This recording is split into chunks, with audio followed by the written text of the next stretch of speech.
қарамайге осындай жағдайда. Жолы болмайды. Ал ашық-шашық жүріп, емші, балшы көріпкелдерге барып, ем жасатады, бірақ шетін ғана алады. Шетін ғана алады, бірақ сол күйі тұрады. Ал егер де жабық киініп, қағидамен, біздің қазіргі жаңа ата жолының қағидасымен, мынаның бәрі түседі. Әрбір істелінген амалдар тазалану арқылы мынаның бәрі түседі, тап-таза болып шыға келеді. Бұл сиқырдың арқасында болатын жағдай. Қазір екінің бірі осында қалыпта жүр.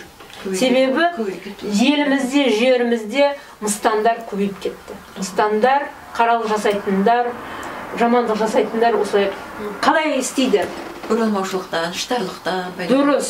Біреудің байын тартып алу, бағын тартып алу, дәулетін тартып алу, бала шағамен әке мен шешенің ортасына от салу,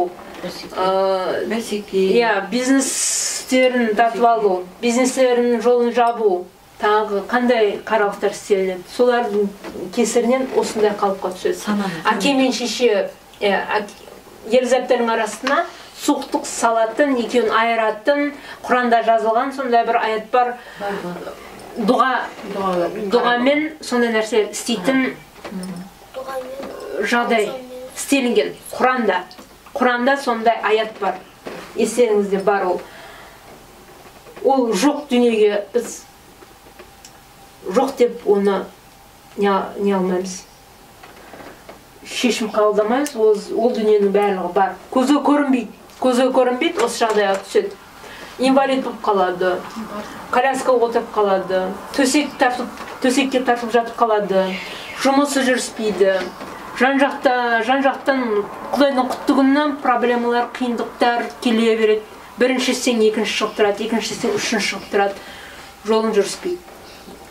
Бұл және қарызға батып қалу, жұмыс жүріспей, жұмыссыз қалу, үйде береке қашу, үйде жанжал көп болу, барлығы осындай жағдай қалыпқа түскен жағдай. Ал енді шығу жолы әрине ата жолында мүмкіндік берілген. Бәрінен құтылуға болады. Бұл қараңыз, бұның өзі де жүк екен. Қараңыз, жүре алмайсыз, бұл ауыр, өте ауыр, жүре алмайсыз, жүргізбей тастайды. Төсекке жатқызып тастайды, қаралық басып тұрады, екеуіңіз көтере алмай тұрасыз. Жұмыс істейіңіз келмейді, жата беріңіз келеді. Бұл жүк, қолдан жасалынған жүк болып саналады. Ал енді ары қарай уәде ант арқылы келетін не бар екен? Жүк бар екен. Біреуге сөз бердің ба? Сенің ойныңа ауыр іс түседі. Оны орындамасаң, сенің ойыңда қалып қояды. Бір не бар ғой? Бір уәдені орындап жүретін жігіттерді қалай айтайды? Ер жігіттің мойнында шірімес. Көріңіздер қалай керемет айтылғаны, қыл арқан шірімейді ер жігіттің. Сол уәдесінде тұрған жігіттер әрбір істі. Мен саған сол істі бітіріп берем.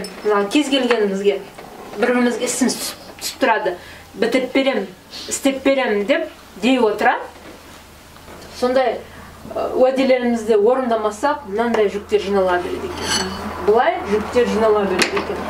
Бұл қасірет. Ойлайсыздар, қараңыз, майда, бір жерде майда тас жоқ екен, майда. Енді оның бұлай істеп қойып, енді сөзде тұрмайтын жігіт деп мысалға келтіретін болсақ, біреуге сөз берді, жай ғана мысал, жеңілтек жігітті алайық.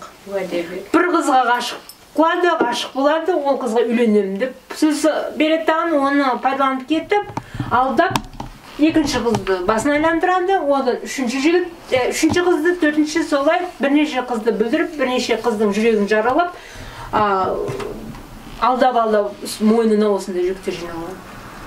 Өзі сосын қиналып жүр, жол ашылмай, ертең күні бақытты болмай, үйлі пәк бола ма, басқа қызды ала ма, бірақ мойнында осыншама арам, осыншама қатыгездік, осыншама өтірік, мойнына жүк қылып алған өзі білмей қалады. Осылай жинап алады. Көрдіңіздер ме қалай ауыр. Жұмыс бабында да жұмыс бабында да. Ана жұмыс бітіріп бер, мына жұмыс бітіріп бер дейді. Тағы бір қандай жүкті мойнына алады? Өзгенің парасын алып бітіріп беретіндер бар. Бар ма? Бар. Ондайда да осылай жүк жинай береді. Өзгенің парасын, өзгенің несін, пайдасы үшін істеп атқан адамдар осылай өзінің мойнына, арқасына осындай жинай береді. Кішкенеден жиналады, бірінші тас болып кішкене жиналады да, ол жиналып бір үлкен тасқа айланады, үлкен тасқа.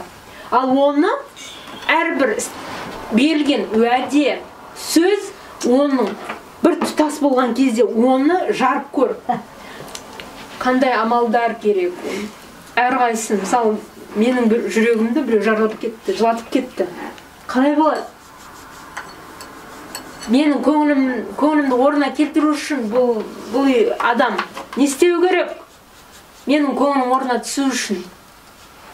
Менің көңілім оған жылымайды, кешіріңіздер, ешқашан жылымайды. Сондықтан бұл жерде өте нәзік дүние.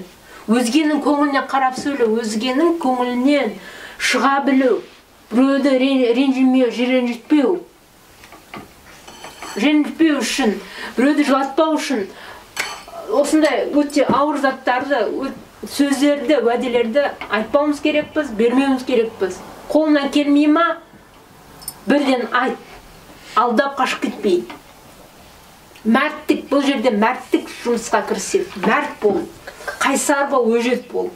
Айтқан сөзінде тұр, өлсе өліп кет. Бірақ егер де сөзінде тұра алмасаң, істей алмасаң, сөз берме. Бердің ба? Орында. Егер бермеймін, жылпостық істейтін болсаң, не болады? Иығыңа мынандай жүктер жинап аласың. Көтеріп көр сосын. Ертең Алланың алдына сотқа барған кезде, бүкіл жалатқан адамдарың, ренжіткен адамдарың, уәде беріп, қашып кеткен адамдардың бәрін алдыңа жинап береді. Әрқайсысына есеп беріп отырасың. Әрқайсысына есеп. Қалай болды, не болды, бүкіл алдынан өтіп отырды. Ал есеп беріп көр. Есеп бере аласың ба? Мен бере алмаймын. Мен өзіме, мен есеп бере алмаймын, мен қорқамын. Мен ана адамның жүзіне қалай қараймын, айтыңыздар? Қарай алмаймын мен. Сондай жағдайдан қашу үшін ата жолында мүмкіндік беріп қойды. Әрдайым намазда болсын, ғибадат құлшылықтарында болсын, жатасың ба, тұрасың ба, ояусың ба, ұйқылы ояусың ба, Алладан тілеу керек, Алладан кешірім тілеу керек. Және ренжіткен адамың, уәде беріп, сөз берген адамның көзің алдыңа елестетіп қойып, сен мені кешірші айналайын деп, кешірім тілеу, кешірім сұрап жүру керек. Сол кезде мына жүктерден арыламыз. Сыйына білу, дұғада болу, күші осында тұр. Дұрыс сөйлей білу, дұрыс жалына білу, Аллаға шын ниетпен, Алла кешірші мен мойындай отырып, мен сол кезде осыны істедім Алла деп, ішінен сол қателікті шынымен де істедім деп мойындай отырып, Алладан кешірім сұрап, және ана адамды қорлағаның үшін сол адамның рухынан емес, ол рухы ұшып жүреді. Сол адам рухынан кешірім сұраған кезде сен ісің алға басып бастайды. Рухани өсесің. Ал енді ата жолында керемет мүмкіндіктер беріп жатыр екен. Ары қарай сөз, мінез арқылы жүкте жинап алуға болады екен. Ол қандай? Мына жерде, мына суретке назар аударамыз. Бұл жерде қазақшасын таба алмадым, тек қана орысшасын. Орысшасын сонда да оқып көремін. Сіздер орыс тілін жақсы білгендіктен сіздер түсінесіздер. Мстительность, жаңағы айтып кеткендей, кек сақтау. Бұл бізде, жүрегімізде, ділімізде, жүрегіміз түбінде не болады? Жүк болып жинала береді екен. Враждебность, жауласу қалай болады?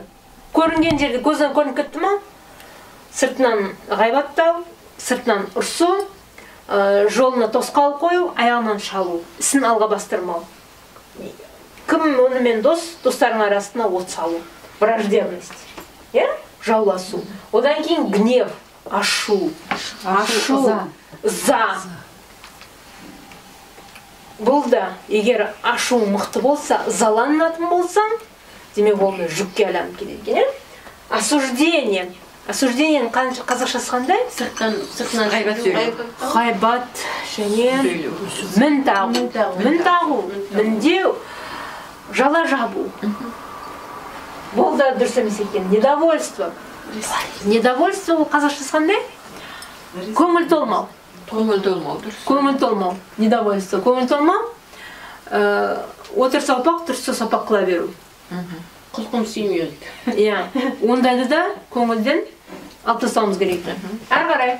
Отвращение, жек көру, жақтырмау. Бұл да бізге жат екен.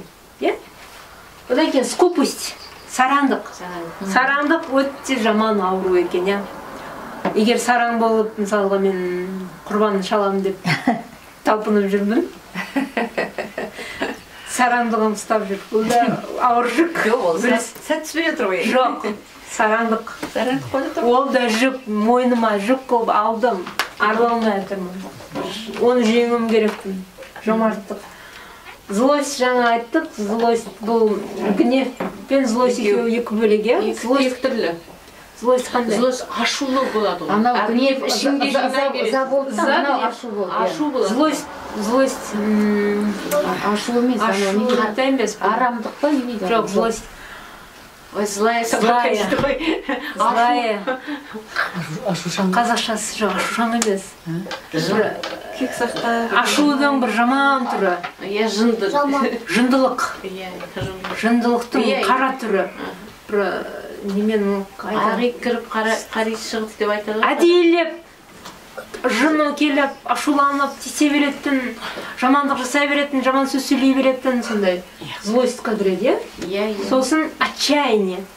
Отчаяние адам басына іс түскен кезде қарауыққа тұнып, уайымға түсіп, жыларман болып, қатты қиналып, стресске түсіп, тылда жүк болып, жүрекке түседі деген. Не дейді? Салмақ. Түседі. Обида.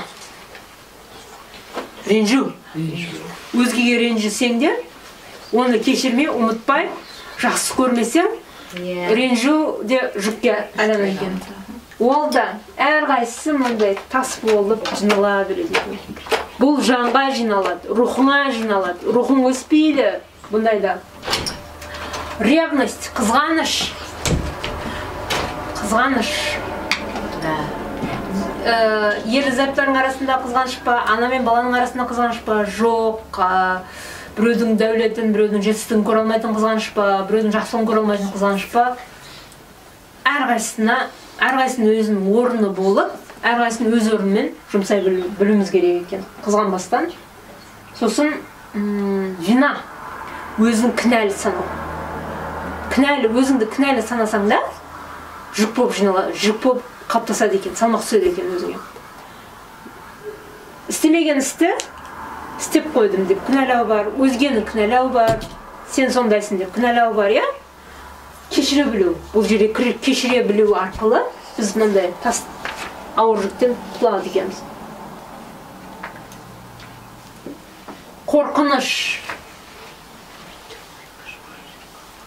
Қорқыныш пен және жалғыз өзгеге жанашу чрезмерная жалость дейді ғой. Шіле біреуге қатты үйіріліп кетті. Аяушылық. Оның да өз орны бар екен. Аяуға да болады, аямауға да болады. Онда екі жүзділерді көп жүрмін. Бүкіл дүниесі бола тұра, өзін бишара мүсәпірін көрсетіндер бар. Беріңдерші деп, мен өмірімде өте көп көрдім. Ондай адамдар мен қашып жүрмін. Өздері бишара санайттағын жетпей жатыр бере салыңдаршы. Ұялып кетейін, кешегі қараңыздар, мешітті айтайын. Мешітте мен мүлдем халыққа қарамаймын. Мен тамақтарын дастарханын әдемі жасап береміз, болды. Мен мына жақта басқа жұмыстарым істеп жатамын. Бірақ біздің арамызда келіншектер қарайды екен, кім не істеп жүр екен. Сол кездегі қараңыз, менің 5 балам бар. Маған тамақ беріңдер. Ораза ұстамайды, жабық киінбейді. Бірақ күйеуі сол мазхабтардың ішінде. Әйелі киінбейді. Келеді де, баласын көтеріп алады дағыны, дастархандағы бүкіл затты жинап алып, пакет-пакет қылып, үйіне алып кетеді. Ораза ұстамайды. Халықтан бұрын тамақ ішіп алады. Халық ауыз ашқан жоқ, олар дастархандағы бүкіл жараны жеп алады. Пакет-пакет дастархан, басқаларды ойламайды. Жинап алады дағыны, кетіп отырады. Бұл жерде нені түсінеміз? Чрезмерная жалость. өзіне сондай бишара өзін бишара көрсетті аны өзгерді ойламайды, өзін қарабасын ойлайды. Бұл деген өте жаман, сұрқия, жиіркенішті зат. Жиіркенішті зат. Менің өзім бір зат алмаймын, қорқам. Бір зат алмаймын. Өздері пакет заттар мен қолыма сатып қояды. Соны ғана аламын. Онсыз да ұялып аламын. Ол мен үйге қараған кезде ол не істейді? Тұрып көгеріп кетеді. Біздің үйде 3 адам ешкім ештеңе жемейді. Сондықтан алмауға тырысамын. Ана қолыма сатып алып кетіңіз дегеннен кейін ана ысырап болмасын деймін да көршілерге апарып беремін. Үйде болсам ғана көршілерге бере аламын. Қараңыз, жалость өзіне аяушылық тілей отыра, қалай отыра, қаншама адамға зиянынан жек көрінішті болып тұр. Көрдіңіздер ма? Ол аса пайдаланудың қажеті жоқ. Беріп жатыр ма, ал берме ма, өзіңді биік ұстағын. Сосын, ал енді солай сөз мінез арқылы жүктен арылуға болады екен. Енді ең соңғы Құдайдан түсетін жүк. Бұл қандай жүк? Бізге Алла тарапынан түскен 5 парызымыз бар екен. 5 парызымыз. Бұны есіміз кірге орындаймыз. Есіміз кіргеннен кейін. Алладан бұйрық түседі, ол да өзіңнен болмайды. Кімге ерте, кімге кеш. Алладан. Бірақ Алла тағала жер жүзіне жіберді ма? Демек 5 парыз сенің мойныңа мынандай жүк болып түседі. Кім орындап бастайды, құтылып бастайды. Бұдан құтыласың қай уақытта білесіздер ма? Ойланамыз. Ақыретте де ойлаймыз. Имандылыққа бет бұрып, Алланы шексіз сүю керек қой бірінші. Тастамаймыз ғой, тірімізде істей білмейміз. Тіріде де істейміз, ары қарай. Ана дүниеге барған жерде бір Алла біледі, көрген жоқпыз. Істерімізді тастаймыз ғой. Мысалы, әулиелер, батырлар, дана адамдар артына сөз қалдырады, іс істейді жақсы. Кім мешіт салады, кім осындай сабақ береді медреседе, кім жақсылықтар істейді өмірде, жақсы бала тәрбиелеп амалдар жазады, ана дүниеде амалдар жазады. Ақыретте не істейміз? Ақыретте біз жай жүрмейміз. Періштелерді еске саламыз. Періштелер не істейді? құлшылық істейді. Сәждеге жарылады. Алла тағаланың бір сөзі бар. Бүкіл әлемді құлшылық үшін жараттым деген. Періштелер құлшылық жасайды. Іблісте құлшылық намаз оқитын. Іблісте жын шайтан да намаз оқитын. Оның барлығы ібліс адам затты жаратқан кезде, адам баласын жаратқан кезде Аллаға қарсы келді де, бірақ намаз оқымаса да бірге Алланың айтқанын істейді. Ешкім Аллаға қарсы келмейді, Алланың айтқанын істейді. Бер деді ғой. Иә, Алланың айтқанын істейді, бәрібір, қайткен күнінде. Енді 5 парыздан ақыретте қайсысы түсіп қалады, білесіздер ме, қайсысы? Оразаға. Себебі біз тамақ ішпейміз жерде. Ол біздің тамағымыз не болады, білесіздер ме? Құран болады. Құран. Құдай шайлар, Құдай тамақ, Құдай астар, біздің тамағымыз болады. Біздің не? Аллаға деген мадағымыз. Оған дейін. Және имансыз өлтір қайтыс болып кеткенде, ол жақта да иман келеді. Қалай білесіздер ме? Ол ата жолына берілген үлкен мүмкіндік, үлкен жақсылық. Ата жолына берген үлкен жақсылықтың арқасында қазір имансыз өліп кеткен аруақтар иман келтіріп намаз оқып жатыр. Иман келтіру бұл өмірде де жүзеге асып жатыр. Арғы өмірде де жұмыс істелініп жатыр. Біз тірі ұрпақтардың арқасында, Құран хатымдарының арқасында осындай имансыз қайтыс болып кеткен. Имансыз өлгендер кімдер білесіздер ме? Кеңес өкіметінде. Кеңес өкіметінде Құдайға қарсы шығып кім кетті? Біздің ата-бабаларымыз өте көп кетті. Солар, әсіресе солар. Солардың барлығының күнәлары кешіріп жатыр. Ата жолына, Тоқберген ағаға түскен нығмет, бұндай жағдай мен алдын білген емеспін. Қайбір ғасырда да, қайбір пайғамбарларда болған шығар. Бірақ мен білемін, Ибрахим пайғамбарымыздың әкесі кәпір болған, білесіздер. пайғамбарымыздың қарсы соғысқан, сол кезде Алладан бұйрық түскен. Әкесі қайтыс болған кезде сен әкенің атынан Құран бағыштауға рұқсат жоқ деген. Көрдіңіздер ма? Қандай? Ал бізде кәпір болып өліп жатыр ма? Құдайға қарсы қышсығып өлді ма? Имансыз өлді ма? Бұл ата жолындағы берілген нығмет барлығына бірдей кешірім түсіп, барлығына бірдей иман беріліп жатыр. Біз ұрпақтарының істеп жатқан қазіргі құлшылық амалдарымыз арқасында иман келтіру, сосын намаз әлбетте оқиды. Періштелерден бастап аруақтар намаз оқиды.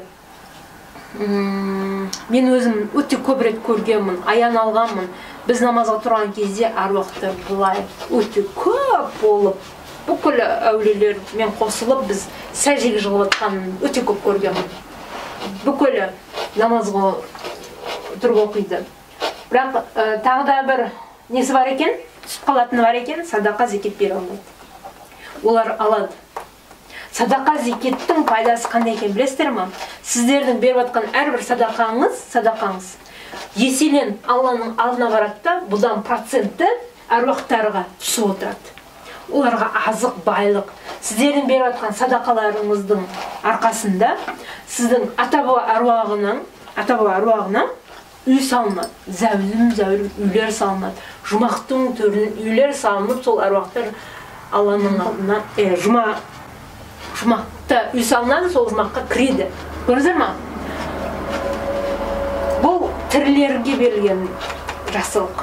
Бұл парыздар істеуіміз керек. Не үшін Алла Тағала бөлді деп ойлайсыз? Бұл берген садақалардың пайдасы екі дүниеде де.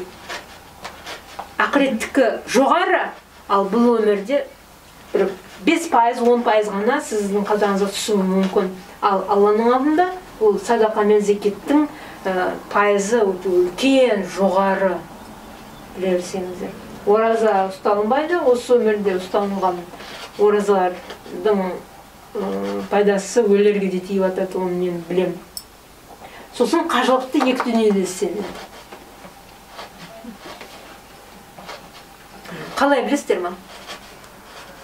Сізге мысалға Алла тарапынан бір хикметтер болып, сіз қажылыққа баратын болыңыз. Сіздермен кім еріп барады деп ойлайсыз? Сіздердің ата-баба әруағы бірге еріп барады. Олар да сіздермен бірге. Ол үшін сіздің қасыңызға әруақтарды жинау үшін не істейсіз? Жабық киіміңіз болу керек. Айланып келіп, жабық киіммен құлшылыққа тіреледі екен. Ой, киімге келіп тіреледі екен. Және жақсы ниетпен амалдарға. Әруақты көтеру арқылы. Дұрыс айтасыз. Ал бүгінгі сабағымыз жалғасын табады. Назгүл қызымыз, сіз дайынсыз ба? Қосарыңыз бар ма? Ары қарай.